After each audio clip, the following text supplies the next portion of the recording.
Uh, Hello, everyone, and welcome to Talamh Beo TV. Breedon Larkin here, and I'm just today going to interview my local senator. Was a councillor. Very happy. My first campaign for a politician. Yay! I always back a winner. I do say so. Actually. Thanks so much, Frida. And honestly, just delighted. I'm telling you to have, I think the only project funded from East Galway was your project, Frida, under the Talamh Beo for Galway 2020. So that's some kudos. So I know we're doing it in a very different way, but it's still great that it's going ahead. So yeah, well done. Oh, thanks very much, Ashley. And yeah, because I mean, it would have been a Galway 2020 obviously had a lot of bad luck this year. We're all in a very weird Yeah. part of our lives. So it is nice to have distraction like this and just discuss, different things. So with yourself, because we've always kind of, what we talked about before, we talked about farming because we're both from Mm. Ballinasloe, which is a massive Yeah, farming town. Like today would be fair day, you know. I know. Mhm. That's right. It's the It's first it's time. sort of it is really tough, like, because we come from a town, like it's the county town, and there's a mart, and I suppose our, like, when I was growing up, it revolved, like, I remember Dad, and the happiness on a Saturday getting a good price at the mart. So like, it's a real connected, I suppose, way to grow up, because you're part of agriculture, but agriculture is such a big part of the town with the mart and everything else. So yeah, great way to grow up. But I suppose it does give us a unique insight into farming in East Galway.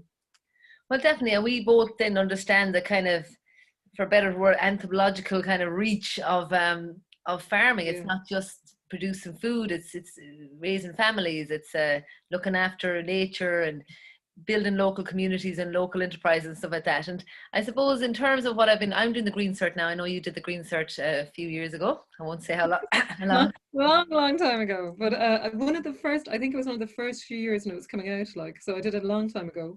So I think it's very different now, but you'll have all the insights from the current one, Brita. So Yeah, so I just, because it took me a long time to maybe do, but now the family farm is here, and I suppose it's time to just commit to the land, and I'm very happy at home, and I guess I'm interested in. I've worked for myself for a good part of my life now. I really enjoy, lots of different things, like from tour yeah, guiding to social care and stuff like that. So it would be really interested in marrying being a farmer with other things. So yeah, that's kind of brought my research to stuff like social farming, which I'll be doing that online now yeah. from the Social Farming Ireland, which is a great, really great organisation and a great concept, don't you think, the social farming itself?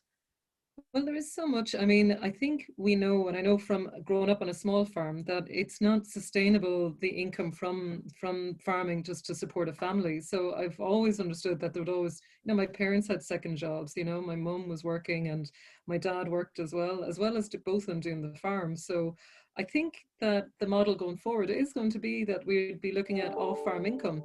Like, how will that, be part of, what life is going to look like if you wanted to get involved in farming. And farming in some ways can be a vocation, and there's Mm. all different types of it. And the social farming, actually, I've only just started following Social Farming Ireland on Yeah. Twitter. I just saw them recently, so I suppose I have a little bit more to learn there, but I can only suppose that farming as a community, before having so much industry, isn't it funny, as a community you'd have that metal concept, but like summertime, all the families coming together to help each other out. Maybe social farming is going to bring some of that back. So yeah, I'd Well, like to yeah, learn more about that it too. is pretty, like, it's quite broad, and there's a lot of opportunity there, because at the moment you would use, a lot of people use it. Service users would use it, for Brothers of Charity use it, like, a little bit of animal therapy. I have a friend who does it down in Kerry, and two people come and they feed the chickens and they clean out the Ah, chicken house. I was like, geez, you're getting them to do the shite jobs, but they just learn. so this is the one. This is where Yes, you learn from the bottom up. But yeah, that sounds great. Yeah, I just think that, isn't it wonderful to be able to have that, because people get so much from interacting with the animals and the land and nature. And sure, we're always talking about connecting back with nature, and sometimes it's going for a walk in the boglands or down along by the canal or out in a field, and it makes you feel so much better. But I think for people to get involved with the work on a farm, God, it's fantastic. And well done to the groups that are providing that facility as well. Yeah, absolutely. Dune social farmer. I met them at the ploughing championships, and that's where I kind of got first to read about it. And it was a convent once upon a time, and they donated the land to Okay. this organization, and they started a social farm, and so you can veg growing as well. Like with their farm is on site the whole time, and they can cater for a lot more people. But they can branch out, and you can take a few people at a time. But it's lovely. It's really nice work, and it's so yeah, again, we're just talking about various enterprises the land can have. So little things like gloss. Now, I've learned a lot Yeah. about gloss over this Yeah. my Talamh Beo tour, because John Brennan knows everything. Yeah. So like having rare breeds. So I suppose Mm. farmers gloss is coming up again, and there is an opportunity there to Yeah. expand. Just little branch away into a different, small. It's almost Yeah. like Like, tweaking, to come away from heavy inputs on the land. And that's why I'm really interested in yeah. myself, because I feel like, there's a lot of it's a lot of production. Like Irish farming is, if you, in the mainstream is very productive, and that's where like our talk today is about 10, 10, 20, Yeah. and the land is on drugs. We kind of sideline, we call it, because it's more like, it's kind of intricate, that phrase, because there's a lot of people say the grass won't grow without it, but I really Yeah. dispute that, because the grass has been growing for thousands and thousands of years.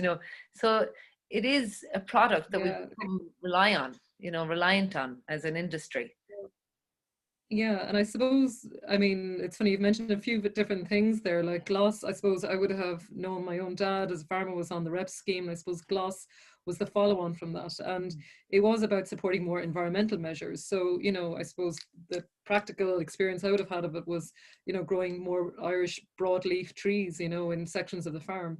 When it comes to I suppose what you're speaking there about, like, say, fertilizer on the land and all of this and grass growth, like we are really much looking at farmers to look at sustainable and I suppose being smart, efficient farm production and grass growth, and that's really what's been promoted. I know I was on Shannon's site there a number of weeks back, and I think I was with Thomas Duffy, and he's the head of the Mochrana Farmer Group. And I remember just looking into his background. I wouldn't know him very well, but he spoke well on it. But his background was in sustainable farming, I think, and as well as agriculture. So I thought that was really interesting. But the challenge we have with the farmland, with reps and everything else, the reason that reps was brought about was to take animals off the land in the wintertime, because obviously they were ploughing up the ground. So at a very early stage, people were realizing that you can't just have immediate grass growth if the land has been, cattle have been on it all over winter. So there were measures put in place to encourage better grass growth. And I suppose just depending on the areas you live in Ireland, I mean, we're from a very much a limestone area. So there's certain things maybe that the soil does need. But I suppose what would be interesting and I would like to know more about is what other ways can you encourage grass growth and reduce the reliance on, I suppose, some of the chemicals that you've mentioned there. Well, yeah, that's what I was trying, researching as well. And with Talamh Beo, we have a little tomorrow. We'll be putting a few videos up, and I'm calling it the Hedge School of Farming, Hedge School Farming, like kind of stuff that I would like to have been taught about in the Green Cert, which is about soil health and mushrooms, like growing mushrooms, but soil Yeah, biology, basically biology more than chemistry. Like yeah, in a way, because we are reliant, like it may be the fast solution to growing grass, like, and granted, I can understand why people got into it, because it's a good yeah. product, but the downside is that you're losing nutrients in the soil that are being depleted, that they would, Yeah, if allowed to recover and treated properly, they would generate them nutrients on their own. Like, I mean, this nitrogen, it makes up of most of the atmosphere, that an element. And so nitrogen fixers like clovers and legumes are not interesting. really encouraged in. I would love to see that more in swards of grass and stuff, because Yeah, it does, monoculture. I feel, I just worry that grazing platforms and this idea of pushing kind of a bigger practice will not be sustainable, because of the fact that grass, it'll take more and more of this synthetic material to yeah, grow it. And there are problems with dead zones and like algae. I mean, there's algae in waters and sea cabbage now down in Cork. I mean, the runoff is stronger there because they have bigger dairy farms there. It does seem to be Yeah. the big grazing platforms. I mean, I'm not criticizing all Yeah. farmers or anything like that because I think they do a great job. I mean, that's why I think in Ireland's target to go 25% organic in the farm under the farm to fork is actually not that much of a transition for Ireland, especially the West. You know, I Yeah. see and like that with small farm little enterprises and stuff, you know, and if they put the cap money more into people who produce food, like the kind of not just the amount of stock, but really the amount of production on the farm. And that could include things like beekeeping and social farming, you know, that would be, or even, Yeah. you know, God forbid you employed someone. What a miracle, you know, maybe. Well, there's apprenticeship schemes as well now, so there's lots of ways that you can take people on. Even art um, studios, you know, turn one of the barns into a retreat, you know, for an artist or things like this. You know, there's great scope yeah, there for different variety of things. And but in terms of cap, it really has to come from that because that was the point. Cap, the point of cap to begin with was to keep was to help small farmers. But I feel like it feels like small farmers that I'm talking about are considered hobby farmers. You know, they're not really considered farmers under the Department of Agriculture because there's no horticulture at all in the Green Cert. You know, I found that very surprising. well, I wasn't aware of that now, but I must admit I don't remember doing much on horticulture myself. It was a lot about grass management and understanding the soil, but not, I suppose, the horticultural side. But I suppose you've just covered a few different things there as Yeah, well, I and always do that. yeah, no, it's great. It just gives me a few seconds though to ponder because I'm like, Yeah, oh, which are the nicest, juiciest bits I want to go back to. But like the bit you talked about there about just different elements with farming, I really do want to encourage that because I do think off farm income or different types of income can help support somebody who really is passionate about doing farming. There's so many young people, maybe more so, traditional farming, but also exploring, like you're saying, horticulture there or beekeeping or using the space. They have a beautiful old farmhouse, that they've inherited in their families. yeah, And, could that space be rejuvenated? Because one thing we don't have an awful lot of in, regional areas and ourselves as well in Ballinasloe is that we don't have places to showcase art. Like you'll have artists in town and in Galway City as well, who give out about not having a place where they can have a permanent place to like a gallery, an art gallery or something like that. So there is a way to link all of those things in. But I suppose what a lot of families would be thinking about is how do we make it sustainable? How do we support myself and my family to, with this enterprise? And that's where the struggle and the pressure comes from. And I think that's what, people, I suppose when you're in a place, a good place, you have all the ideas flowing to you really easily. When you're under pressure and you're stressed, very hard to come up with these sorts of solutions maybe sometimes. And maybe that's where I Teaga's advisory things come in. Well, I absolutely agree with that. I think that, you know, having the time to think, I'm really lucky to have that now because I'm here just, and I suppose in a holistic, I've reading a book about holistic land management now. And, you know, it's about planning. I mean, there's a phrase, you plan it, but you probably be prepared to get it wrong, you know. So it's a, you know, Yeah, nature is always going to do what it's going to do, you know. So, be but I do, flexible. huh? Yeah, Be flexible. Be that's flexible, Brita. like a tree, you know, bend like a Yeah, leaf, exactly. bend like a branch. But yeah, no, just about that, about horticulture. I suppose why I want to talk to you as a senator is because, like, I do feel that would make a great difference if people with small acreage, like I have friends who are produce food for restaurants on a 5 acre farm, for example.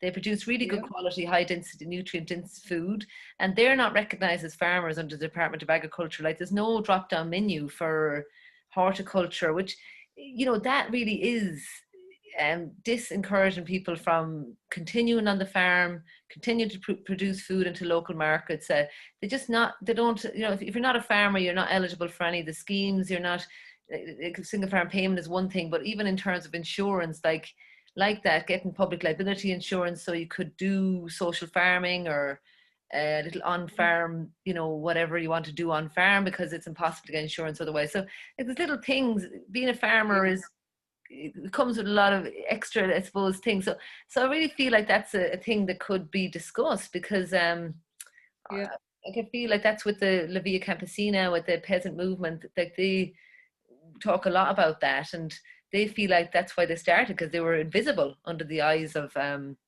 food producers, you know, but ironically they produce a lot of food, you know. So that's why I just wanted to discuss with you today, because I've been reading a lot about, I was going to discover that, and I was like, that's something that could be discussed, you know. And I talked about Maria as well, Maria Walsh, about that. So, you know.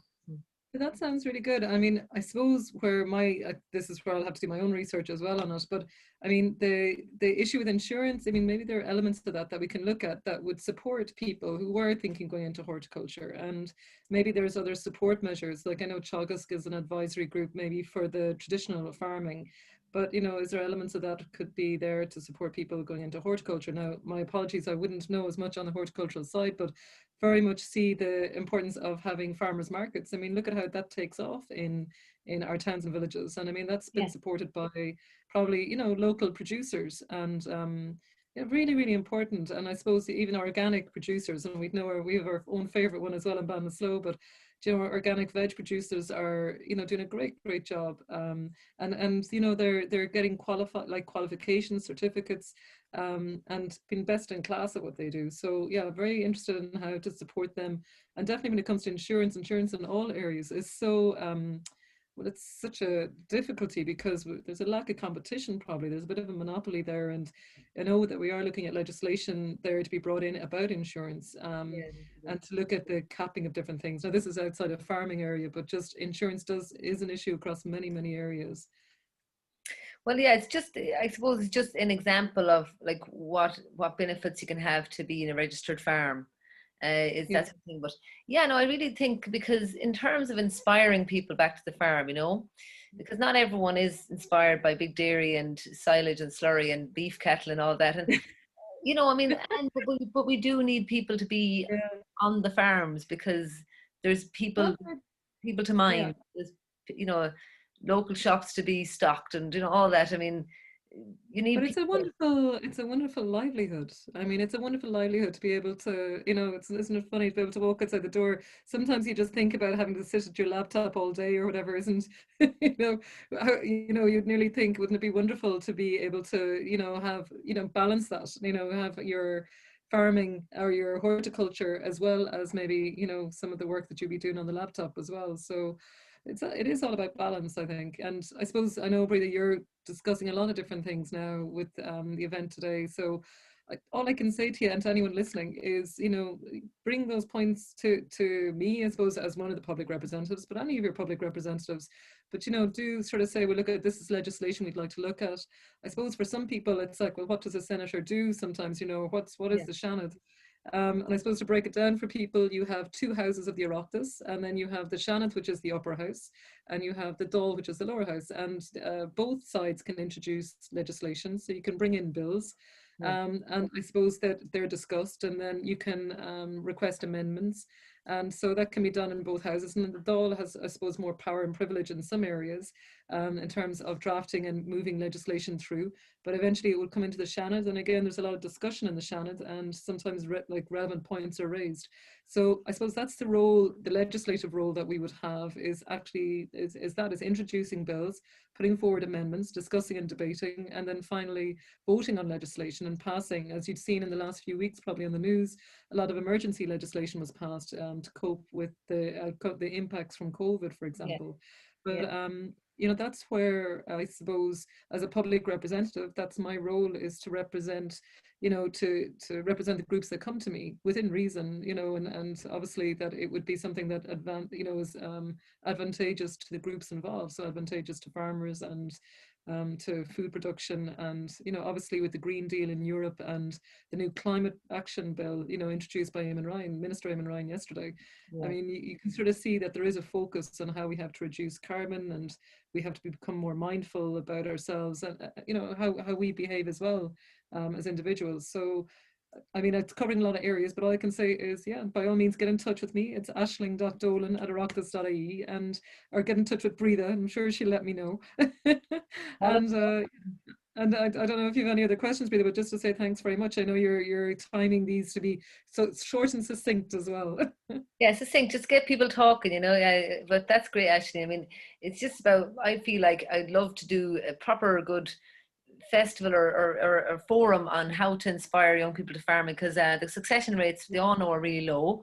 And Yeah. I would love to see farmers held up as high esteem as a doctor or a vet, like, because they're producing food, and Yeah. it's a great career to get into, so, but It's a vocation, and it yeah, is something. Like, I mean, I must admit, like, if I could, any childhood growing up, you couldn't have chosen better, I think, than growing up on a farm. Although a lot of extra work, a yeah, lot of extra work, farmers but still know how to work. we'd know that. Good work ethic, Breda. Good work ethic.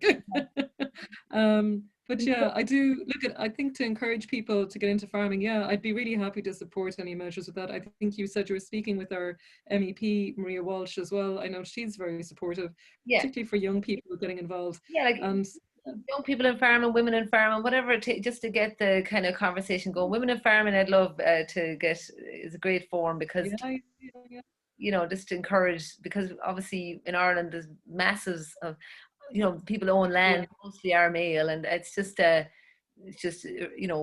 think 80% of the women in the world grow food, but 90%, 92% of the land is owned by men. Wow, That's a kind of a I didn't know global, that. yeah. That's a really good statistic. Okay, there, I'll have to remember that one now. Yeah, Livia Campesina um, are a great organisation, Livia Campesina, and maybe we'll Perfect. discuss. Maybe again we can discuss, because I need to learn more about this myself. The United Nations Declaration for the Rights of Peasants, and that's Okay. been passed. And I think Okay. a lawyer in Galway, I heard rumor that somebody works on this here in Ireland. So that's something I really need to. And that Very also good. will tie into maybe legislation to help small peasant farmers. I know they like the word peasant, but it comes from a I French think, French yeah, word yeah, movement of Campania, yeah. I yeah. think maybe we might need a different word in English, maybe, all right. It's got I need to, some negative connotations. I did say that at the meeting, and when got in Brussels Yeah. that time, I did say maybe come up with a But word. the idea that, isn't it funny? To my mind, isn't it funny? Like that word would make me think that the person doesn't own the land, or is paying rent to a landowner, probably from our history, from our Maybe from our background. history, that's right, because but some of them are looking for access to land, would be, yeah, not landowners, but some are really very small enterprises, but Yeah. peasant is come from the Pegia. I think it's a French thing, but anyway, but you can look more Yeah, into very that. true. But thanks, Min and Ashley, that's really good. We'll Oh, stop there, and the conversation will continue. So. thank you. Thanks very much, Brita. Thanks, everybody.